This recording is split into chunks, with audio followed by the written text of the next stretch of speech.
Sino kinagat ng zombie dito sa Tamang Hinala? Punta na sa paracom.ph dahil may chance ulit kayong mabigyan ng pabuya. Ngayon naman, 4,000 pesos ulit ang reward sa isang katropa naman. Tamang Hinala. Again, may ibibigay akong tanong at mula sa pipindot ng tamang sagot, isa sa inyo ang mananalo ng 4,000 pesos na pipiliin via randomizer. Sa unang mission, kailangan magsalin ng dugo ng mga suspect, Chares, para malaman kung anong type ng dugo ng salarin. Diba, meron tayong iba't ibang klase ng type ng dugo. Meron tayong A, B, meron tayong O, A, B, ayan. So, mahirap talaga. So, ako nga, di ko alam kung anong type ng dugo. Baka may type ng dugo na mas masarap sa ating mga zombies, kaya nakagat siya. Kaya humanda ng maki-imbestiga dahil narito na ang tanong. Galingan nyo mga katropa. Ano ang blood type ng salarin na kinagat ng zombie? Type A kaya? Type B? Type AB? Type O? Panalo ang may tamang hinala, kaya naman makisagot na. Oo. Ang O kasi usual yan sa lahat ng tao. Yung AB medyo konti lang meron yan, kaya interesting. Paalala lang, isasarado natin ang tanong bago i-reveal na ang correct answer sa mission ng mga suspects. Kaya magmatsyag at magsiyasat ng maigi, mga katropa. Kaya naman, alam nyo, ituloy na natin ang mission ng mga suspects. Panoorin natin to.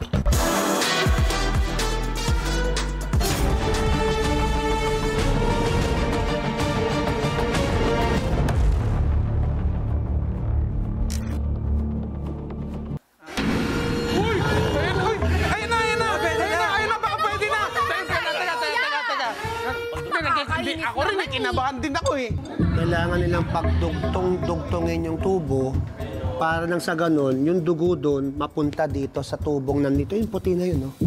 Ganun lang kasimple para makuha nila yung dugo na yun at malaman nila kung anong type yun. Kasi yung type ng dugo na yun, isa sa mga clues para makulaan nila. Secret. Meron silang 15 minutes para gawin tong mission na to.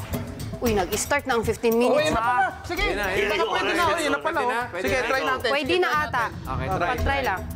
Try. Uy, wala. Sige. Ay, pagbaba ni mo, ate. Yan. Nung pumasok na kami sa game, naglalaro na sa isip ko kung sino nga ba sa kanilang tatlo ang nakagat ng zombie. Mahirap din pala to, Day. Ayan. Ayun lang. Kaya? Ops. Ay, lalabas. Hindi. Ay! Parang lumalabas. Hindi, ito yung akin eh. Ito yung nag-stop sa akin. Uy, ang hirap pala. Oo. Mahirap siya. So medyo difficult siya kasi mismo yung daanan, yung tube, madami siyang mga dent. So minsan, yung air hindi makadaan, pati yung blood hindi makadaan. Kaya nahihirapan kami ako kahit ako yung nasa beginning. Napupuno siya dahil hindi nakakadaan, so I have to twist it. So hindi din ganun kadali, nakakangalay siya actually. Ang hirap pala, no? Hindi siya agad umaano, no? Tumatagas. Bakit? Ginoo, feeling ko hindi ito mapuno. La, tumatagas yung akin. Ba't ganun? Dito ka, hawakan mo to. Ayun. Ito, medyo... Wait lang ako yan. Sige. Na nakikita ko everybody's trying their best. Ayan, sige. Wait lang, ha? Sige po. Ayusin natin. Pag dudugtong-dugtongin, kailangan na ano-ano ko nga kasi madulas siya. Kaya nahihirapan kami nung una, hindi namin makuha yung technique kung paano ba dumalo yung dugo papunta dun sa cylinder. Kasi nakayupi. Wait lang muna. Ito, pwede ko na ito yan, iyan. Oop, natanggal ko yan. Yan. Buti may Mahirap siya. Oo, mahirap siya kasi parang may mga buhol yung 12 minutes. Okay. Ay, kaya pa yan! nararamdaman ko na talaga na parang, uy, medyo nadidelay eh. Kasi ako, porsigido talaga ako na matapos yung challenge para malaman namin yung clue. Pero may naramdaman akong delay ng konti kay Iya. Nalalagay na namin yung mga host, pero sa kanyang part, natatapon at medyo nililito-lito niya pa ako. Ay, kuya. Nahila mo. Sayang. Minsan kailangan siyang tinitwist-twist para umaano-ano. Oo nga. Para Wait lang. tumulo. Kasi kahit dito sa taas, ang hirap niyan tumulo. Hindi, ito muna. Isa-isa sige, lang. sige, Kasi sige. madami siyang twists. Oo. Yan. Ito lang. Game? Game. Game na, ha? Ito. Ayan. Lahat nagpa-participate. Talaga lahat gustong manalo para makuha yung clue. Medyo hindi ko alam kung paano ko i-speculate yung situation sa kanila, kung sino yung suspect, kasi nakafocus na ako dun sa activity namin. Sige, busa dito. Pwede na magsalin. Okay. Ayan po. Uy! Hoy. Ayan, ma. More pa? Pwede na. Sige. Ah, mahirap din Mahirap pala. siya. Hindi siya umaagos agad eh. Parang dextrose man to siya, eh. Yung pagbabara na yun, naging problema namin yun along the way kasi nga natatapon yung tubig at hindi nagpo-push through yung tubig. Pwede naman sipsipin, di ba? Sige. Ikaw, babe. Mahirap. Nag-effort pa ako para sipsipin yung para mas maganda ang daloy ng tubig. Lasang strawberry. Ayan na po. Okay. More? Sige. Parang sumisipsip lang ako ng gasolina. Ayan. Sige. Okay. Isa pa. Ito muna. Sige. Ayan. Ah, sige, yan muna. Angat mo na. Okay. Ay! May pumipigil. Ayun. Yun. Okay. Okay, sige. Sige pa! Yan, nung nakakainis. Dumadagdag ka pa sa sound effect. Sige, ano mo dito? Feeling ko si Jenny ko matatakotin siya or something, ganon. O baka inaarte niya lang yun, feeling ko. Kaya napapaisip talaga ako. Huwag kang mag-ano. Ay! Kuya, nonong kasi! Ang ginagawa. Nag-aabang lang ako dito. Saglit lang. Okay, angat po yun nandoon. Ayan, baba. Ano ba akyat? Ayan. Hindi, ayan. Ayan. Okay. Buti na lang hindi ako nag-4. Parang hirap ng ginagawa niya yan. Kung medyo matagal man yung paglagay ni Marlo, ang nasa utak ko lang that time, medyo nahihirapan siya. So, kailangan ko lang siyang tulungan kasi ako yung pinakamalapit sa kanya. Ay, lagay mo.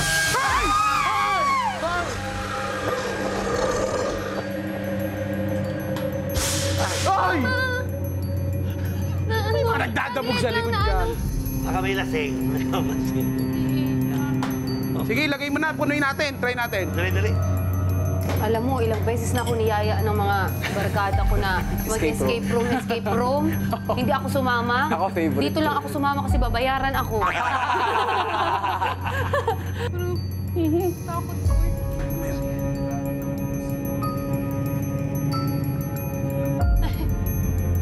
Kanina yan, pag gusto ko. Konti na lang. Konti na lang.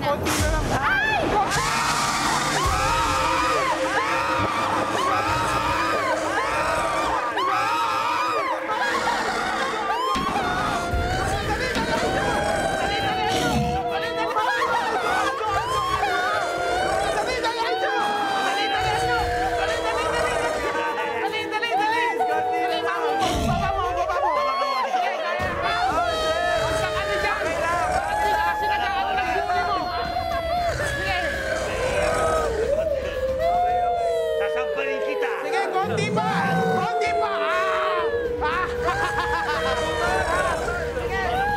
Umalis ka, sasamparin kita. Pagkakita sa zombie, bitaw talaga sa tubes kasi ang una kong isipin yung buhay ko ba. Wala na talaga. Blackout na ako. Parang sa akin lang, gusto ko na matapos yung challenge. Ako din naman nagulat din naman talaga ako. Hindi ko na alam kung anong gagawin ko nung una. Gusto natakot na si Jenica, yung nagsisigaw na siya at umiyak. naniniwala naman ako na takot siya kasi yakap niya pa lang kay Marlo. Pero syempre dahil game show to, so feeling ko baka umaarte. So feeling ko siya yung salarin, alam mo yun, yung papa-awa effect na may innocent, yung gano'n. Sige! Uy, konti na lang! Dali, dali! Halika rito! Hindi na rin nakatulong sa sobrang takot. Tinawag ko na lang siya para Halika rito, tayo mo.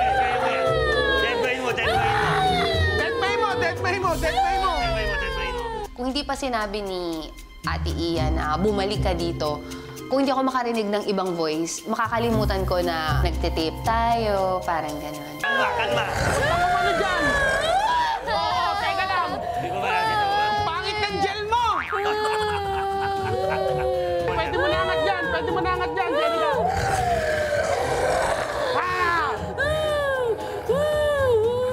Konti na lang.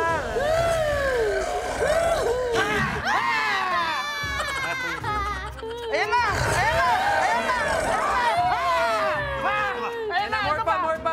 Ayan na! Baba mo to. More. Konti na lang, Sige, konti patuloy na. na. Andun, syempre, yung nahihiya ako sa mga kasamahan ko. Kasi, syempre, ayokong maging reason kung ba't hindi magawa yung task. Parang alam ko naman na tao naman yun, hindi man yung zombie. Pero, talaga ako, nagaganyan-ganyan sa Guys, sayang yun natatapon. Yun. Ang Yan na. Yan na yan. Okay na to.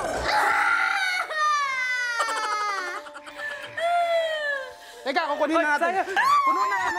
Okay na. Malapit. Ayan na. Yes! Ito na. Yes, asan na? Ito na. Ha? Kukuha na natin eh. So, sa Stop! Stay! Hey, stay! No! Mas nakakatakot ka! Hey, mga alaga ko. Stay, ha? Stay. Kayong Itong zombie na to parang may nawawalang barya. Laging gamit sa floor yun, no? Yes, sabi ko sa'yo, ha? Yes, sabi ko sa'yo, ha? Yes. Tara na. Huwag kayo titingin kung saan kami pupunta. Sige. Yan na, Jenica! Ayan na! Medyo ganado kong gawin yung kasi nga, ang goal ko is magawa namin yung challenge at mag-observe din. Kasi, sino nga ba ang papantay sa sipag ko?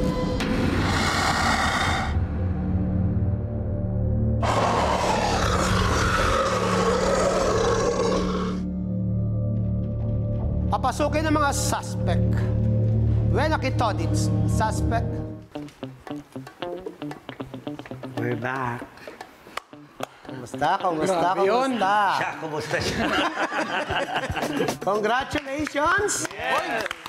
Nagawa nyo ang ating mission number 1. Kung nakapansin ba kayo sa aking kasuotan? Matrix ba yan? Powerful. Matrix to, pero hindi ko sasabihin sa inyo kung ano yung tricks na yan. Talagang pinagandaan ko ang pagiging lead investigator. Pero kumusta ang naging first mission nyo? Pwede po ba mag-back out sa second? Patakutin ka pala talaga, Jenica, sa mga... Hindi ako nag-horror boot ganyan, kuya. Kasi uto-uto ako ba? Pag sinabi ng AD na, kunyari po sa Dirty Linen, yung lola mo, pinatay, ganito ginawa, ganyan. Ako naman, oo nga. Kahit hindi ako Gullible ka. Medyo ko, kuya. Pero magaling kang artista talaga, totoo yun. Yung mga ginagawa mo pag sigaw-sigaw doon, pag may zombie, acting yun. Hindi. Pero pansinin nyo kung sino yung uma-acting, ha? Kung sino yung hindi. Panoorin mo natin yung video ng informant dahil kumpleto to dahil nagawa niya yung mission natin. Opo. Panoorin natin. Mag-ingat kayo sa mga kasama nyo dahil isa dyan ang nakagat na ng zombie.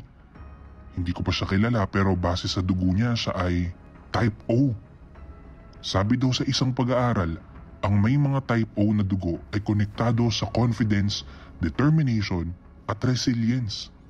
Ayon pa sa ilang pag-aaral, konektado din sila sa pagiging self-centered at unstable. Oh, blood type pa lang yan, ha?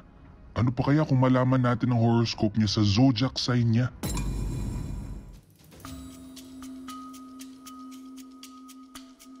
Ano masasabi niyo dun sa naging ebidensya? Type O may mga katangian ang type O na sa palagay nyo ba nakita nyo sa bawat kasama nyong suspect na pwede siyang maging salarin? Laki nakabahan ako, kuya. Nakabahan? Mula umpisa kinabahan ka na. Hindi kay type O ako, kuya. Type O ko. Tapos sabi, unstable. Unstable. Pero alam mo, kahit type O ka, Hindi ako. kasi general yan eh. Ako type O eh. Ikaw? B positive ako. Tamo, positive pa to. Labayo kayo dyan.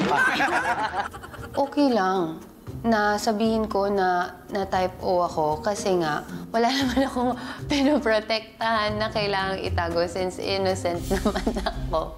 Pero sa ngayon, aalamin natin ang tibok ng inyong mga puso, ang kindat ng inyong mga kidney, at ang galaw ng inyong mga esophagus.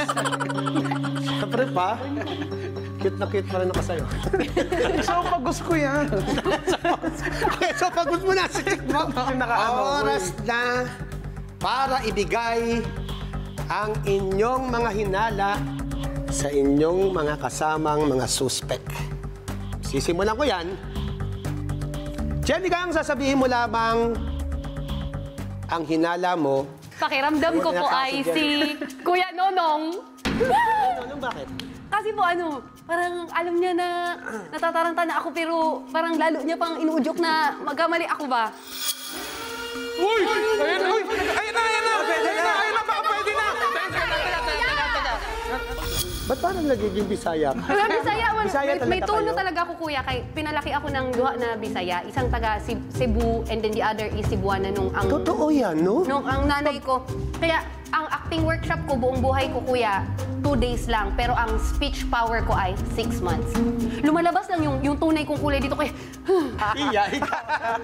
Ano ang dahilan mo at sino ang pinaghinalaan mo? Kaya nasabi ko nga kanina, si Marlo, pero hindi pala. Dahil? Piling ko si Jenica. Hala! Ako? So feeling ko kasi yung Ba't nabago? kasi yung bait-bait, yung ano niya, yung features niya na pwedeng mabali. Alam mo yun, may parang may tinatago. Uy! Hoy! ayan, mama. Pwede niya kami mauto, yung gano'n. Ikaw nun. Sorry. No, anong masasabi mo? Sa pag-observe ko sa laro namin kanina, feeling ko ikaw. Hindi ikaw. Hindi ikaw. Hindi kasali. Feeling ko si Jenica. Jenica. Medyo may point si Mamo dun sa, kumbaga parang naitatago niya yung sekreto dun sa mga emosyon niya. Ang sabi niya ay magaling siyang umahan.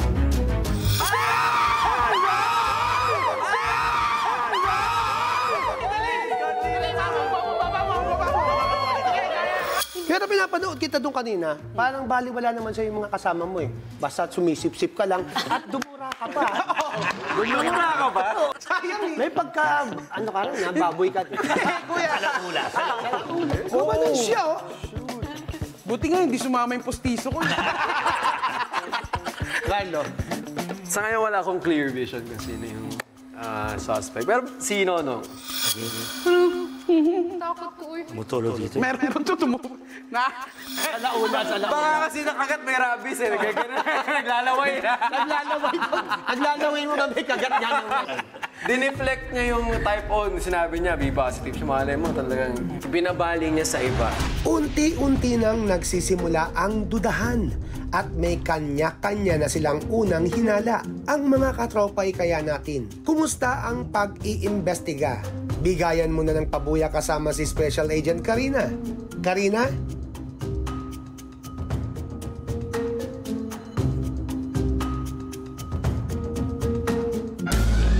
Yes, got you, Kuya Luis. Guest investigator, Kuya Yani. Of course, maraming salamat po sa inyo. Grabe, umatake na nga ang mga zombie at kitang-kita yung takot. Natakot si Ate Jenica sa kanila. Kawawa naman. Tignan natin ang mga reaksyon niya. Grabe, naiiyak na siya, oh. Oh, ang cute. May susunod pa ba? Ala, grabe naman kayo. Napaka-genuine niya talagang tao. Feeling ko, para sa akin, hindi siya nagkukunwari. Hindi to acting. Feeling ko, totoo talaga to. Kasi totoo talaga yung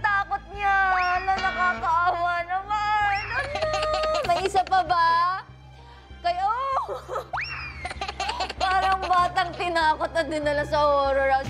Hindi niyo kasi sinabi sa kanya na Halloween special pala to. Hindi siya nakapag-prepare. Ayun na nga, Ate Jenica, we feel you. At bukod sa takutan, nakapagbigayan na ng hinala dahil nakuha na ang ating unang ebidensya. Tingnan natin mamaya kung magbabago pa kaya ang mga hinala nila. Pero sa ngayon, i-reveal na natin ang tamang sagot sa tanong na ano nga ba ang nabuong image ng mga suspects ng Mission 1. I mean, ano ang blood type na nakuha nila sa Mission 1? At ang tamang sagot sa ating tanong ay... Type O! Type O! Oo, congratulations po sa mga nakapindot ng Type O. Sila ang mapipili via randomizer mula sa lahat ng nakapagbigay ng tamang sagot. Kung sino man ang mapipili ng randomizer, siya ang may 4,000 pesos. Abangan ng winner maya-maya. At eto nga na, dahil lume-level up na ang ating mga pabuya, huwag kayong mag-alala dahil hindi pa rin tayo tapos sa pagbibigay ng pabuya. Kaya naman, para sa ating third question, isa ulit ang mabibigyan ng pabuyang 4,000 pesos. Kaya dyan lang kayo sa pi.com.ph. Ito na nga sa gagawing second mission ng mga suspects. Kailangan nilang makuha ang medical record na naglalaman ng naging karamdaman ng salari.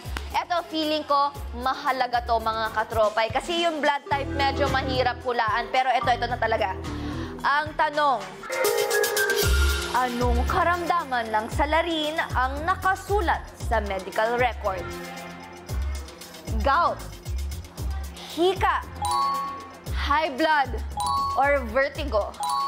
Painalo ang may tamang hinala, kaya naman vote na! Reminder, magko-close ang poll kapag na-reveal na ang correct answer mamaya. Yes, ano kaya ang sakit? Actually, may napansin akong sumagot ng tanong na to sa unang-unang paglabas pa lang nila, kaya dapat talaga nanonood kayo. Susunod rin, mapapanood na natin ang second fact-finding mission nila. Sabay-sabay nating alamin ang susunod na ebidensya sa pagbabalik ng Tamang Hinala.